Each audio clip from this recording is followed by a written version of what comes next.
안녕하세요, Antoya입니다. Aujourd'hui, on va faire une petite présentation de nos lumières, de qu'est-ce qu'on utilise, etc. Et je suis en compagnie de Clément qui va vous expliquer bien mieux que moi à quoi ça sert.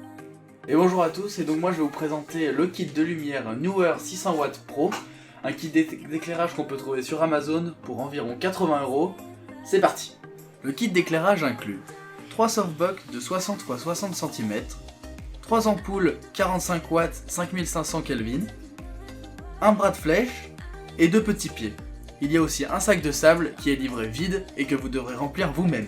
Nous allons maintenant parler de chaque partie indépendamment des unes des autres, et nous allons commencer par les pieds qui sont en aluminium, mais un aluminium assez fin qui permet d'avoir des pieds très légers mais par contre facilement pliables, donc il faudra faire très attention quand vous les rangez. Ensuite, nous avons des plastiques, notamment pour les papillons et pour tout ce qui va être système d'ouverture et de fermeture. Donc c'est un plastique de mauvaise facture, mais ce qui permet d'avoir des produits vraiment pas chers. Donc encore une fois, à utiliser avec précaution si vous voulez que cela dure dans le temps. Nous allons maintenant parler des lumières. Donc comme je vous l'ai dit précédemment, ce sont des ampoules de 45 watts 5500 Kelvin, mais toutefois, si on pouvait les tester, on observerait une petite variation de 5400 à 5800 Kelvin, ce qui peut parfois être assez gênant quand on essaye de filmer avec une très bonne précision. Toutefois, pour un usage non professionnel, c'est correct à très courte distance. Vous ne pouvez pas le voir, mais les softbox sont assez proches de moi, et ça permet d'avoir un éclairage correct, et beaucoup mieux que ce qu'on pourrait avoir si on n'était pas du tout éclairé. Justement, voilà un petit exemple de à quoi ressemblerait le décor si nous n'avions pas les softbox. Et pour vous donner un exemple, la première vidéo et la vidéo Logitech ont été tournées comme ça, avec seulement quelques appoints de lumière, mais c'était vraiment pas bon. Maintenant, avec les lumières qui commencent à s'allumer, vous allez tout de suite voir un résultat bien meilleur, et c'est vraiment plaisant pour tourner. Pour vous expliquer comment nous utilisons ces lumières, c'est assez simple. Nous avons la chance de ne pas avoir à les ranger, c'est-à-dire en les dépliant tout le temps, puisqu'on peut les stocker dans une pièce en l'état, donc nous avons juste à les transporter en faisant attention de ne pas taper pour ne pas abîmer les ampoules.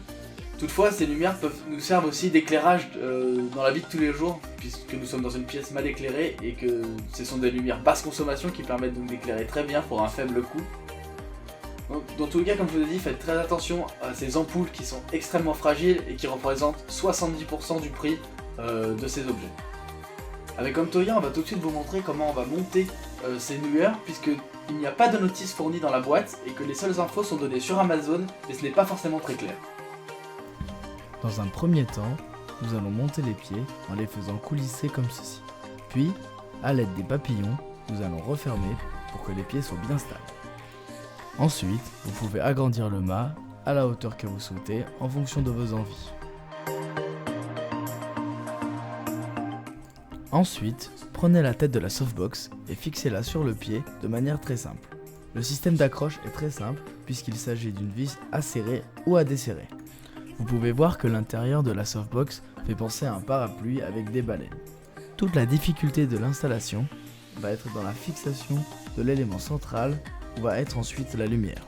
Il est en effet très dur de le réaliser tout seul et je vous conseille fortement d'avoir quelqu'un pour vous aider à la monter.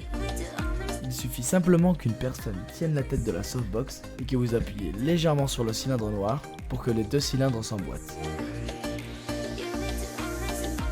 Ensuite, il suffit simplement de visser l'ampoule à l'intérieur de l'encoche et le tour est joué. Et ensuite, pour la touche finale, vous n'avez qu'à rajouter le diffuseur blanc. Alors pour une utilisation technique, ces lampes sont bien pour une première utilisation, mais toutefois, il faudra faire attention si vous voulez faire un travail beaucoup plus professionnel à peut-être prendre de la meilleure qualité. Car si vous voulez étendre votre champ à on va dire 1 ou 2 mètres de distance, vos lumières seront beaucoup moins bonnes et ce sera très dur à travailler en post-production. Voilà, personnellement, moi j'utilise ces lumières du coup quotidiennement, enfin au moins une pour m'éclairer parce que mon éclairage ne suffit pas. Et je suis totalement satisfait, c'est pas non plus énorme, ça rentre un peu partout, etc. Et puis ça m'éclaire bien, donc moi je suis totalement ok. En tout cas, merci d'avoir regardé la vidéo et merci à Clément pour toutes les informations que nous ont données. Donc Clément qui est mon monteur depuis la première vidéo et que je remercie. J'espère que vous avez toujours aimé du coup et abonnez-vous, likez, lâchez des petits commentaires. Bisous. Bisous.